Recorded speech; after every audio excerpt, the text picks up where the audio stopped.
Just as Agile has core values that teams must adhere to, Scrum has its own set of pillars that act as a foundation for Scrum teams.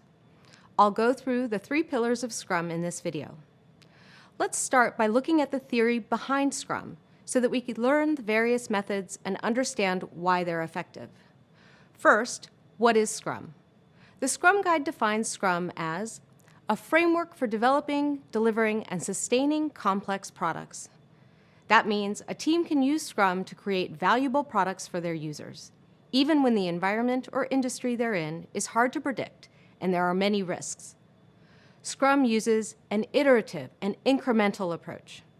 Iterative refers to the fact that project processes are repeated.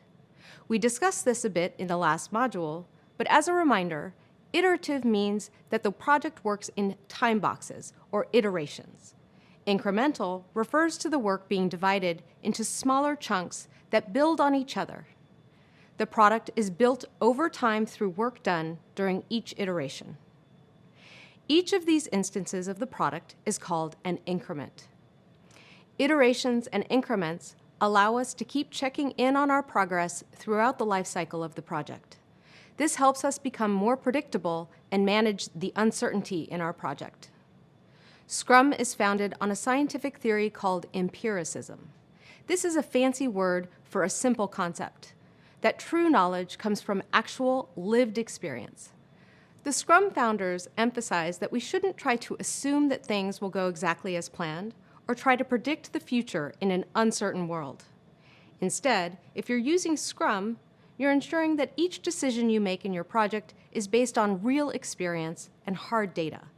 So each iteration and increment is understood as a mini experiment where we can learn really valuable things to help improve the project. Empiricism is built on 3 foundational pillars. Those pillars are transparency, inspection, and adaptation. And they're also the 3 pillars of Scrum. First, there's transparency. Transparency means that we make the most significant aspects of our work visible to those responsible for the outcome. Everyone must be transparent. This includes everyone from Scrum team members to senior sponsors, and even our users. It's easier to be transparent with a small team, and luckily, Scrum teams are deliberately small, ranging between 3 and 9 people. This way, you avoid mixed signals, breakdowns of communication, and unnecessary complications. Transparency inside a Scrum team is critical to the team's productivity and the project's completion. In terms of transparency outside of the team, being transparent with all stakeholders, including customers, sponsors, and management, builds a level of trust between everyone involved. Transparency also encourages more collaboration and fewer mistakes. The second pillar of Scrum is inspection. Inspection refers to conducting timely checks towards the outcome of a sprint goal to detect undesirable variances. This means that we're always checking in on our progress and deliverables so that we can detect any undesirable changes. When teams work in an agile way, a stakeholder review of their work is a necessary opportunity for growth and progress. The more inspections that take place, the more improvement a team experiences in their work. There's real value to be gained from deliberate inspection while you have a chance to change and improve. Inspection also propels our next pillar, adaptation. Adaptation means that we're continuously searching for ways to adjust our project, product, or processes to minimize any further deviation or issues.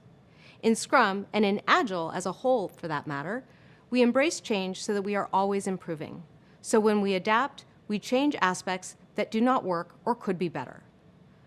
Transparency and inspection give Scrum teams the information and opportunity they need to identify improvements or changes. Although adaptation includes immediate fixes to problems, it may also be about implementing a change so future projects don't repeat past mistakes. Now you know the 3 pillars that act as a foundation to Scrum: transparency, inspection, and adaptation. In the next video, we'll visit the 5 values that all Scrum teams adhere to. Meet you there.